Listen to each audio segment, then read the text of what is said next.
Appreciate it. Joining us today is Dr. Robert Rakel, and he is the founding chair of the Department of Family Medicine here at the University of Iowa. Bob, it's a great pleasure to be able to spend some time with you this afternoon. I think to Tony's point, if we knew it was going to be this nice today, we probably would have scheduled this for the golf course, but I think this will work out just fine anyway. Before I get started with a few questions I was hoping to pose to you and discuss with you, I wanted to thank you just on behalf of the Department of Family Medicine for the legacy that you left here at the University of Iowa, and specifically for the specialty of family medicine. I don't think any of us would be here today if it wasn't for the work that you did and your colleagues when you got this department started. So thank you very much for that. I'm curious if maybe a great place to start would be to kind of learn a little bit about where you were born, where you were raised, and then a little bit about how you ended up here in Iowa. Well, that could be a long dissertation, but let me start. Born in Cincinnati, Ohio, one of three boys. My mother's still up for sainthood for having three boys. Went to high school there, and I went to the University of Cincinnati for college because it was a municipal school and there was no tuition if you lived inside the city. So I went there for pre-med and then stayed there for medical school as well. And then stayed in town to intern for 1 year. After that, spent 2 years in the public health service, assigned to Seattle, to the public health service hospital, and I was put in a medical internal medicine residency. After that, when looking around for a place to practice, I took another year of training in a general practice residency in Salinas, California. So I've had 4 years of graduate training, which really helped me a lot. And I then went into practice in Newport Beach, California with 2 other family physicians and stayed there until moving to Iowa. I see. And when you joined that practice, did you identify yourself as a family physician at that point in time? It would have been kind of the nascence of the specialty. I'm kind of curious about how that came to be. Well, we were really all general practitioners at the time, but I remember having an argument with another general practitioner in Northern California who didn't want to be called a family physician. He wanted to be called a general practitioner. So we went back and forth about that, but us young Turks took on the mantle of family medicine. And at that point in time, were there any family medicine residencies, or they were all the general practice residencies? No, they were all general practice residencies, but when the specialty was approved in 1969, I then started one of the first 12 in the country at the hospital where I had been practicing for the past 8 years. Okay. And then when did you take your first interns or residents into that program? It was 1969, and the first resident had already had 2 years of training elsewhere, which the board approved. So he only had to spend 1 year with us, and after that, he went into practice in Newport Beach, which was his ultimate goal anyway. So our residency was a perfect stepping stone for him. And then after that, we went into a full 6 residents per year until the hospital, after I left, canceled the residency. Oh, I wasn't aware of that. Okay. And did it ever come back, or it was permanently gone at that point then? It did not. When I was chair of the residency, I had an appointment at UC Irvine. Okay. And they wouldn't make us a department or a division. They just made us a program under the dean. And that was our standing. Now, after I left, and I can't remember exactly what year it was, but it was very shortly thereafter, they then did establish a full department, which is now an excellent department at UC Irvine. It's a very strong department, exactly. Yeah. So, being a Pittsburgher myself, I can certainly understand why you left Cincinnati. Um, but but then you went to a couple beautiful places. So up to the Pacific Northwest and then California. Help me understand a little bit about what drew you to Iowa. Oh, that's a good question because everybody moves from Iowa to California. Nobody Right, moves exactly. Right. It's kind nobody of goes moving the from wrong Southern direction. California to Iowa. So I was unique in that respect anyway. But no, when after I started the residency there, I really wanted to stay in academic medicine. And so I started looking around at chairmanships that were available. And I looked at Minnesota, I looked at Utah, and I looked at Iowa. Well, Utah was a division under Department of Community Medicine. So I wasn't interested in being head of a division. But Utah had awfully good skiing, and I had been a skier for many years. So that's a little bit of a side story. When I was deciding between Iowa and elsewhere, I got a call from Governor Ray, who was the governor of Iowa, to encourage me to consider the position at Iowa City. And I said, well, Governor, that's okay, but Iowa's pretty flat and I'm a skier and there's no skiing in Iowa. And his response, I thought, tells you a lot about what a good governor he was. He said, we'll dig a hole so you can ski down it. So anyway, so came to Iowa because it was a full department. And I'm told anyway that Iowa, like many states, started a Department of Family Medicine or general practice at the time, a family practice it was called, because the state legislature said, you either start a Department of Family Practice or we're not going to give you any money. So the money was the cudgel anyway that influenced the school, I think. I don't know the inner details of it, but I have heard the same story from other schools around the country. How did you feel University of Iowa was different than Cincinnati, where you got your start in medicine, and then your experience in Southern California? Very similar to Cincinnati, although they did not start a department until a few years later, I don't think. But Iowa was a Midwest city, and we loved the Midwest and the people in the Midwest. So it was very similar to Cincinnati in that regard. I see. Okay. And the program that you started in Newport Beach, where was that in the mix of family medicine or family practice residency programs? Was it one of the first couple? Yeah, first 12. First 12. And then the program here at the University of Iowa was maybe top 20, top 25, something like that, do you think? Yes, I'm not sure the number, but that's about right. Yes. That's great. Perfect.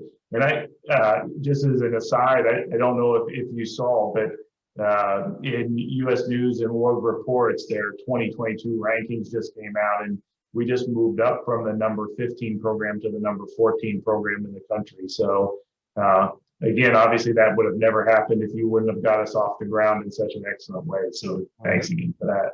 That's good news. Great to hear. Yeah. What are some of your favorites or your favorite memory from your time here at Iowa?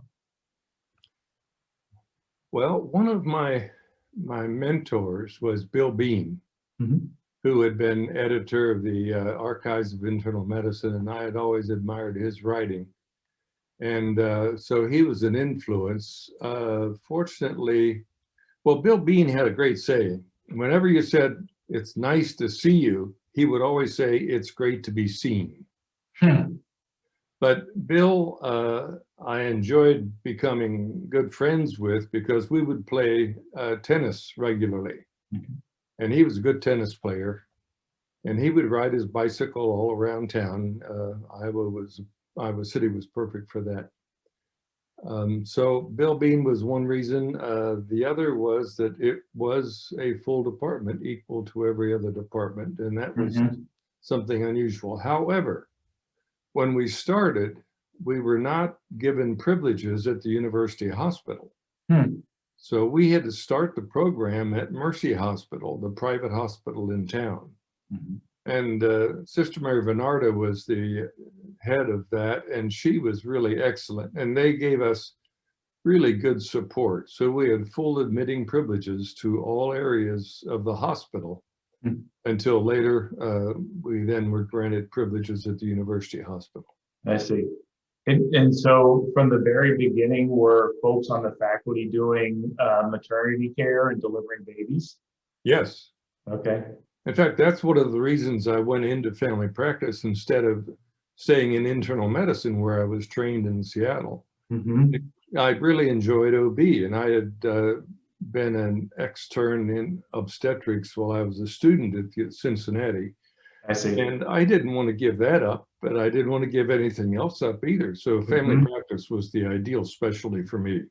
Kind of looking back at when you got that start at Mercy Hospital, were there things that you all were doing there at that point in time that you look back and you're like, I can't believe we ever did that? No, really, we just did the breadth of medicine. It was a great spot, and we had good support from the local physicians in town, and really it was a great atmosphere. Yeah, great. What was anybody doing surgeries at that point in time? No, we assisted at all of our surgeries. Okay. But, nobody really was the primary surgeon. I see. Okay. And how big was the department when you first got started? Say that again, sorry. So no problem. So how big was the department when it got started? Oh, we rose to, I think, 12 faculty eventually. Okay. Incidentally, my son is just taking over the chairmanship at Wisconsin. He has 187 faculty. I couldn't believe it compared to the small size we had here at Iowa to start with. Pretty big. Is that all physicians, or does that include the advanced practice folks too? I'm sure it includes non-physicians. Non-physicians. So you'd probably be happy to hear that when you include those folks at University of Iowa, we're somewhere around 100 right now. So we just went over 60 physicians, and we're actually going to hire probably another 8 this summer. And then we're right around 40 advanced practice practitioners. Boy, that's great. It's pretty good. I think it's definitely one of the things that drew me here is kind of a ongoing growth of the program here is really nice. That's terrific. Yeah, it's good. That's very good. You mentioned a few of the things that drew you to family practice. I was wondering if, in addition to maternity care and kind of wanting to do a broad scope, were there any other things that kind of drew you to it? No, it's just that I enjoyed everything, and I didn't want to give up any part of it. So I did full practice. Enjoyed making house calls. I learned a lot about patients by visiting them in their home. And made sure that our residents in California and here at Iowa City included house calls in their practice. Yeah. When was the last house call that you made? Oh, I remember a nice old lady in Houston who was bedridden at home. And those were usually the house calls were people that were bedridden, or elderly. But I remember her vividly. When she did come to the office, she would never come in without being well dressed and had her makeup on just right. Okay. And how about when you would go to the home? Was it similar, or she was able to relax in her own house? No, she was more relaxed at home, but she had a caregiver that helped her. Yeah. Well, that's good. I really do feel like a lot of times that we miss some things in family medicine by not doing as many house calls anymore as what we used to. Yeah, I really did enjoy them. Another thing, looking back on the residency here at Iowa, one of the, I wouldn't call it a mistake, but it was not popular at all. But in an effort to be accepted academically like the other departments, I insisted that all residents do a research project. I see. They weren't happy about that, but I was very lenient on the research project. It could be a small scale survey of whatever. But and that eventually went by the wayside, but we did do it for a number of years. And it only took the RRC about 40 years after that to mandate it for all residents. You know, they all have to do at least a quality improvement project now during residency. And so, and that's nationwide, which is nice. So that's good news. Great. Moving back to the fundamentals. Yeah. Yes. Good, which is good. I'm curious, you touched on a couple things that, you know, were a little bit of a challenge getting started. I was curious if you could elaborate on some of the things that you think were the biggest challenges that you had to face early on in family medicine. Well, the biggest challenge was getting approved admitting privileges to the university hospital. And that was hard to come by. How did that work? I mean, do you remember the conversations or the conditions under which that finally happened?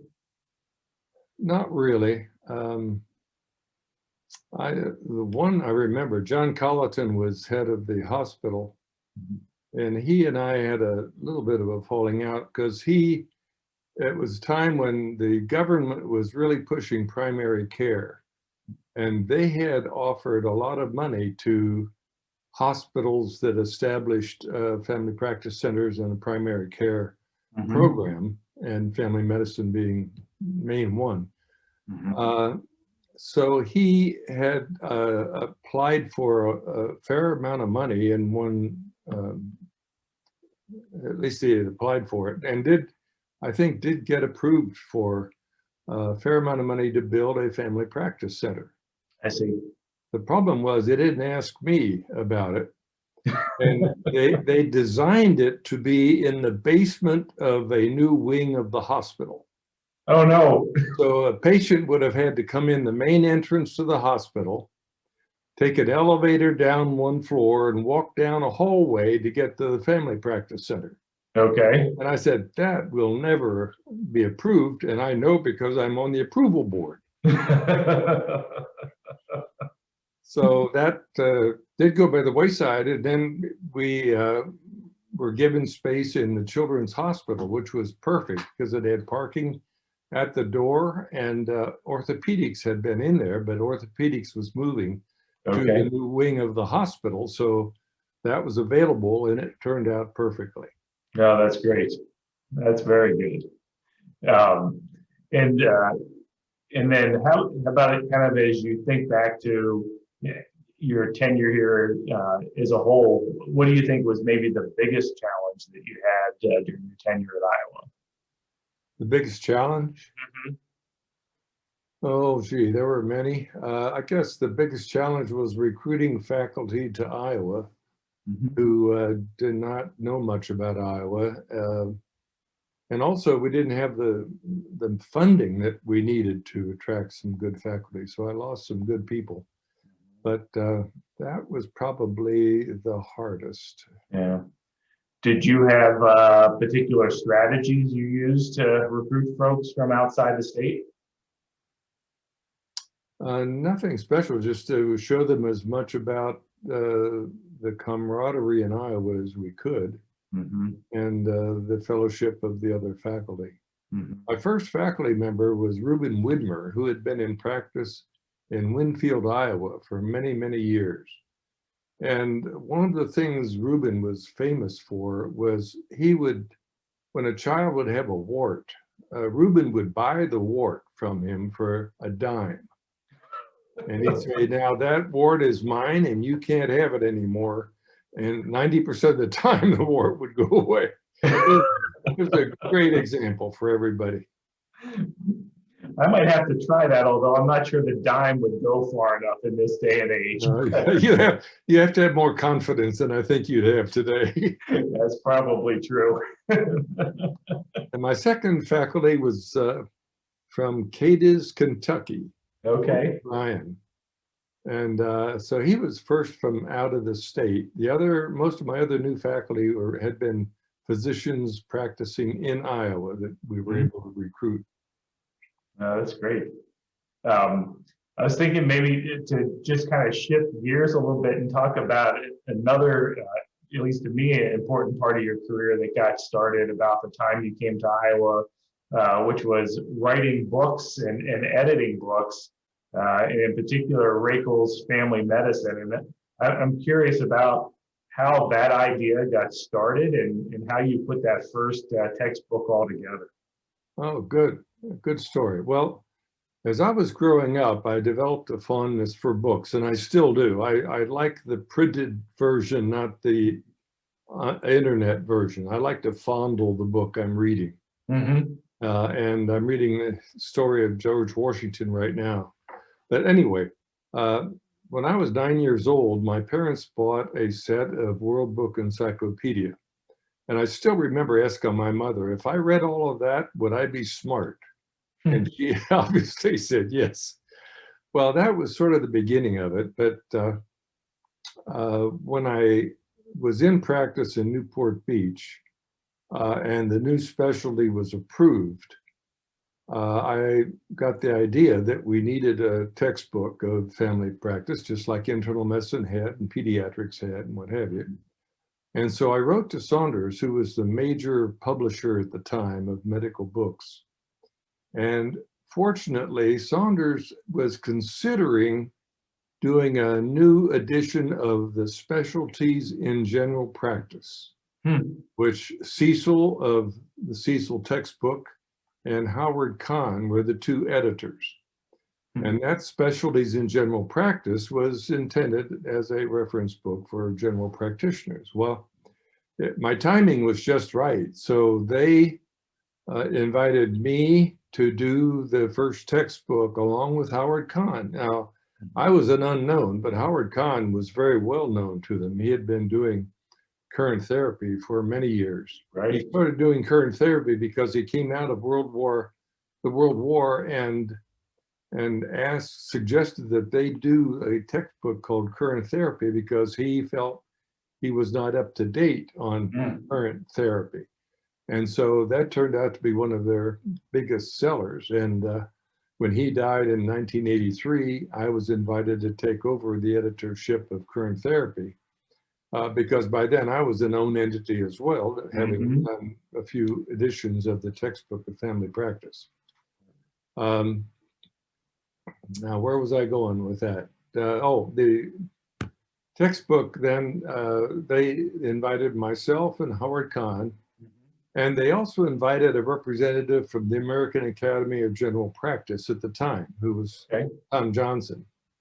Well, Tom really wasn't interested in publishing that much, and so he did not continue on to the second edition and future editions. But the very first edition was Kahn, Rakel, and Johnson. Okay. And that's how I sort of got my foot in the door with one of the best medical publishers in the country. And I just kept going with it after that. Did Current Therapy, then did Yearbook of Family Practice with Yearbook Medical Publishers, and a number of other books with Saunders, and then Elsevier now bought out Saunders. Okay. And in that first edition that you all wrote, how much of it did each of you individually write? How much of it did you encourage your colleagues to write with you? Well, I wrote about, at least over the years, did regularly 4 or 5 chapters. Okay. Tom Johnson did not write, and Howard did not. He was an editor, and so I was the only one that wrote parts of it. And I did publish a book for undergraduates called Principles of Family Practice. Let's see, then there were a variety of other books that I got involved in, but so it ended up being more than 50 books in total. One, The Principles of Family Practice, I wrote entirely myself, and then I would write chapters for the textbook. That's about it. That's been pretty incredible, over 50 textbooks. Well, it all started with my love of books, and so I thought having my name on a book was pretty good, and I kept at it. I almost, when we got started, for the benefit of some of the younger folks who are online today, was going to ask you what those things were on the shelves behind you, because I sometimes worry that some of our younger colleagues don't know what those are anymore. Everything's on the iPad now or on the cell phone. It's pretty rare to see the paper copies. Well, I'm happy to say that my son took over editorship of Current Therapy. And he was telling me recently that he held a copy up when he was talking to the residents, and one of them said, "What is that?" I don't know if that resident is still in his program or not, but I was very happy that he, number one, went into family medicine, and then number two, took up the publishing. He was co-editor of the textbook, the 9th edition, with me, and also then took over Current Therapy. Well, and he's followed in your footsteps in a lot of ways. He has stayed pretty academically active and has followed in your footsteps as far as being a chair of family medicine as well. Yeah, I was very pleased, very honored that he did that. He initially was going into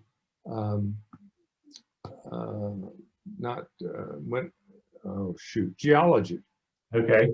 And he was in undergraduate school. He was going to geology, and after a year of that, he didn't care much for it, and he knew he wasn't going to make a very good living at it either anyway. So I was delighted when he switched to pre-med without any pressure from me, but he has followed my footsteps, and I've been very proud of him. Yeah. Was he ever on faculty with you? No. No, okay. Never. I wasn't sure if you all had ever done that or not. Okay. No. Okay. And in addition to the books, which obviously are enduring pieces of your work, are there other enduring pieces of your work that you're really happy about and proud to have contributed? Well, I collect books signed by the author when I've known the author. So that's my collection anyway. But I have a very large library that David is going to inherit, and he's about to build a new house in Madison, and I told him put a lot of bookshelves in there. There you go. I was also very proud to be, Osler was one of my role models, and I really admired everything that he wrote and did.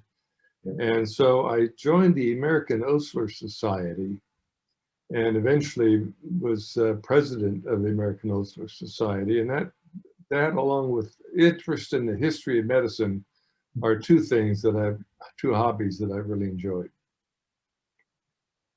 Great. That is really good. I was hoping that you would bring that up as kind of one of your enduring things. I was hoping you could talk a little bit more about that, how the idea for getting started with a history of medicine, how that came to your mind, and then kind of how it grew from there. Well, I started the History of Medicine Society here at the University of Iowa, and I'm not sure what the original impetus was, except that it was something that didn't exist here. And so as a family physician, it was a mark that I could make in the School of Medicine that nobody else was doing. And I had Bill Bean as a great help in doing that. He would give talks regularly. But it was something that I thoroughly enjoyed and gained some visibility by doing. And then when I moved to Baylor College of Medicine in Houston, I was amazed that the largest medical center in the world had no history in medicine. So I started a history of medicine at Baylor College of Medicine, and it went very well until I left, and I think it has floundered since then. Um, Unfortunately, I think it's a little bit to the same outcome here in Iowa that after leaving, I think the society continued and is kind of passed kind of in through a few folks' hands, but it's still here. And as you and I have talked a little bit in the past, it's one of the things that I hope to really rekindle, not only for the department but for the university. I think just like I don't want my children and our residents to not know what those things behind you are. I really think it's important for them to know about the history of some of the giants that came before them, like yourself, and I think that's really going to be helpful. There's a couple both comments and questions in the question and answer. I thought maybe I'd go ahead and switch to those. I have a few more things to ask, but I think these are pretty good. So the first is from one of our current faculty, and the question is: family medicine has some extraordinary opportunities and challenges in the current healthcare climate. Based on your long experience, what advice would you give to emerging practitioners in family medicine? I thought you were going to ask about new faculty, and let me go there first. Sure, that'd be great. I think it's essential that we embrace research in primary care. It's a wide open field. Not much of it has been done, and it really is a great need for it there.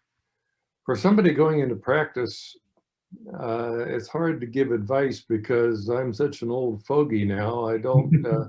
I'm not close to it. When I was in practice, I had a great interest in procedures and assisting at surgery. I don't know if that's still popular or not, but I would hope that interest in the broad range of medicine would still be there and not narrowing down too much into narrow areas. I think that advice echoes the advice that I often give kind of folks getting ready to graduate and go out and practice, which is stay as broad as you can, as long as you can, because once you start giving up some of the things that you've learned in residency, it's really hard to kind of maintain those skills or to ever come back to it if you became interested in doing it again. So yeah, better to solidify those as you can, I think.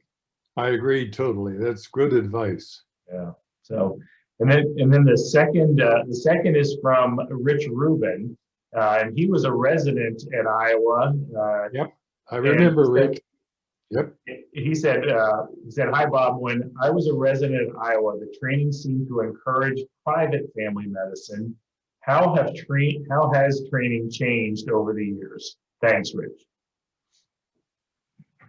Oh, Rich, I remember Rich very well. He was a good resident. I have a hard time answering that. I'd rather throw that to you, Jeff. I think you're closer to it than I am.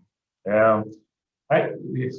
So for me, I think some of the big changes in training. So I trained in the early '90s in residency, and I was kind of in that transition from no faculty in house while you were doing a lot of things that you probably didn't necessarily feel comfortable doing, to the time where faculty were standing at your shoulder for pretty much every procedure the whole way through residency.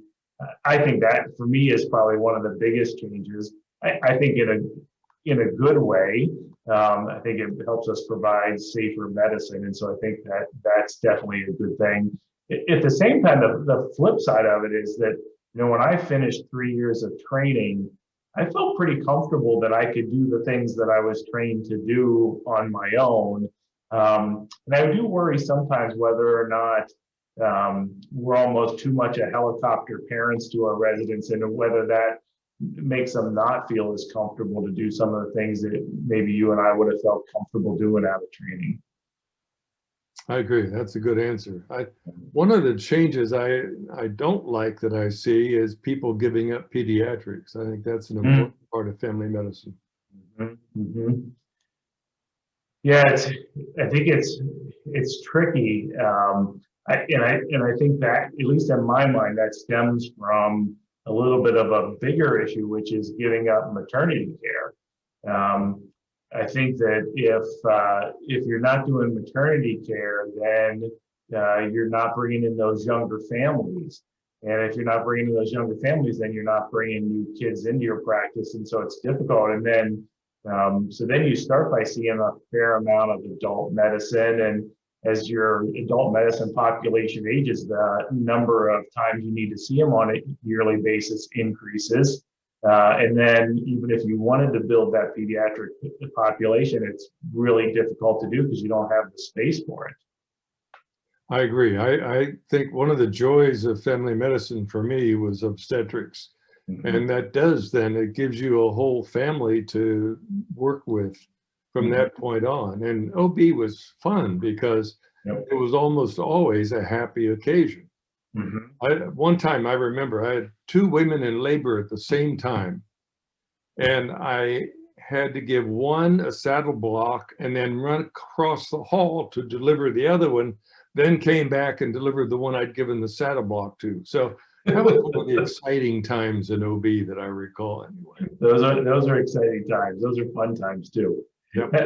I'm curious if you kind of thinking back to those days of teaching residents, if you could share both kind of the most memorable teaching moment you had and maybe the scariest teaching moment that you had. Oh, one of the worst teaching moments I remember was I was supervising a resident doing a circumcision. Okay. And I wasn't paying close enough attention because he took off too much. Oh. And he had to sew it back on. Uh-huh. That stayed with me for the rest of my life. I bet it did. How about most memorable from a positive standpoint? Most memorable was delivering multiple children in the same family. Yeah. I remember a couple of families where I delivered 3 of their 5 children. Mm-hmm. And that was really good because we were very close then for a long time. Yeah, I would completely agree with that. I think, as you know, I just finished about 30 years in the Navy, and it's pretty rare to deliver a second baby of a family in the military. But I just out of kind of dumb luck, when I was a resident, I delivered the first baby of a nurse in Charleston, South Carolina, and then by the time I finished training, I went to Italy, and she happened to be stationed in Italy. I delivered her second baby there. Oh, wow. And then by the time I came back to stateside, I went to Jacksonville, Florida, and she was stationed there. I delivered her third baby. So I delivered all 3 of their kids. So, boy, that's really unusual in the service. It was very unusual. And probably the second most pleasurable thing from that perspective is delivering the baby of a young lady that you delivered as a baby. And I'm old enough now to say that I've actually done that. So I wouldn't think you were that old, Jeff, but that's great.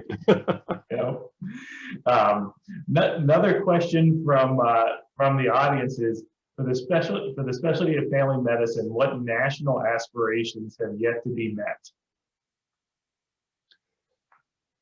Well, there are a few chairmen who have gone on to be deans, but not very many. So that's a gap that we should try to fill. We need more deans of medical school because it's still a prestige problem with family practice. And it's still the problem when I had member here at Iowa was that the other faculty would always be trying to talk the best students into going into their specialty and demeaning family medicine as really not being a true specialty. So we're still having to deal with some of that. That's very true. It's very true. Well, I mean, maybe we could have Dean Rakel if David continues on the path that he's continuing on. That would be a good thing. Well, I'm glad you brought that up because when I went to Baylor, they made me associate dean in the College of Medicine. My daughter teaches in the College of Nursing here, and she's associate dean. Mm-hmm. So I saw my son last week and I was giving him a hard time. I said, he's got to hold up the family tradition. There you go. I We'll think see that if he makes does. good sense. He would be great at it too. Yeah, he will be. He will be. This isn't specifically a question, but an audience member who would like to say hello to you. And this is Wendy Baresh, who is a 77 grad, who would like to say hi. Oh, Wendy was fantastic. She was one of those top students in the class that everybody tried to talk into going into their specialty, family medicine. But Wendy was fantastic. She's still another big win for the department. Very much so. Oh, that's great. That's great. You kind of sticking on the track of kind of things that are yet to be done by family medicine. Do you think that there's breakthroughs on the horizon as far as family medicine that we should be looking forward to? Yes, and I think one area that maybe more of us ought to be going into is politics, because that plays such a big role in the future of medicine. I'm a strong believer in medical care for all, medicine for all, and I'm hoping we get there. But the physicians that have gone into politics, I haven't been too proud of. So I'm hoping we get a few of ours going into it. Yeah, I think the tricky part is I'm not sure I really want to wish that on anybody right now. Well, I have to agree with you there, especially the role models we've had so far. So it makes it a little bit tricky. Yeah, right. Well, great. I think honestly, Bob, that's the vast majority of things I was hoping to chat about today. Are there any things that I've missed that you were hoping that we could highlight today in this conversation? No, a few of the other things that I was proud of was being on the editorial boards of a number of journals, JAMA being one of them, Archives of Internal Medicine, etc. And I would have gone into internal medicine except for the love of pediatrics and OB-GYN. Right. And I really enjoyed assisting at surgery too. So there wasn't anything in medicine that I didn't want to be part of my practice. Yeah. Anything else in my life? Well, one of the factors when I was president of my medical school class for 4 years, and I was also then the representative of the University of Cincinnati to the National SAMA group, and I was elected national president of the Student American Medical Association. Now it's called AMSA, American Medical Student Association. But one time that I had that I was so happy about was when I was president, the AMA had given us a grant to get started as the student AMA. And when I was president, I was able to attend the national meeting of the AMA and address the delegates and pay back the loan. They didn't expect that. No, I bet not. They never thought they'd see the money again. So that was fun. That is pretty good. What just in the question and answers, one more hello from Timothy Empke, and I hope I'm saying that correct. Hey Tim, good to hear from you. Great to hear from you. So, well, Bob, I want to be respectful of your time, and I want to say just thanks for taking this afternoon out of your schedule to talk to me and give the folks here at the University of Iowa a little bit of an opportunity to learn about you in more detail and to hear about all the great things that you've done, not only for our department, but family medicine as a whole. Often when I'm giving talks to both residents and medical students, I talk about the shoulders of the giants that we stand on. And from a very early part of my career, I understood that you were one of those giants that has made it possible for me to do what I do for a living. And I'm from a personal standpoint very grateful for that. And it has truly been a blessing for me to get to know you over the last couple months, and I hope that really continues. And so thanks very much for the time you took out today to talk to us. Thank you, Jeff. Sure, of course. And I just want to thank to all of you that are on the line for sharing time with us today as well, and getting to meet with us. There is a question from Rich Rubin to try to get contact information for you, Dr. Rakel. Is it okay if we offline share that with him so he can reach back out to you? Happy to. Very good. All right, sounds good. Rich, if you maybe in the question and answer, just give us your contact information, and then we can get Bob's information to you. So again, thanks everybody for being with us today, and hope you enjoyed this beautiful Iowa spring weather. Take care. Thank you all.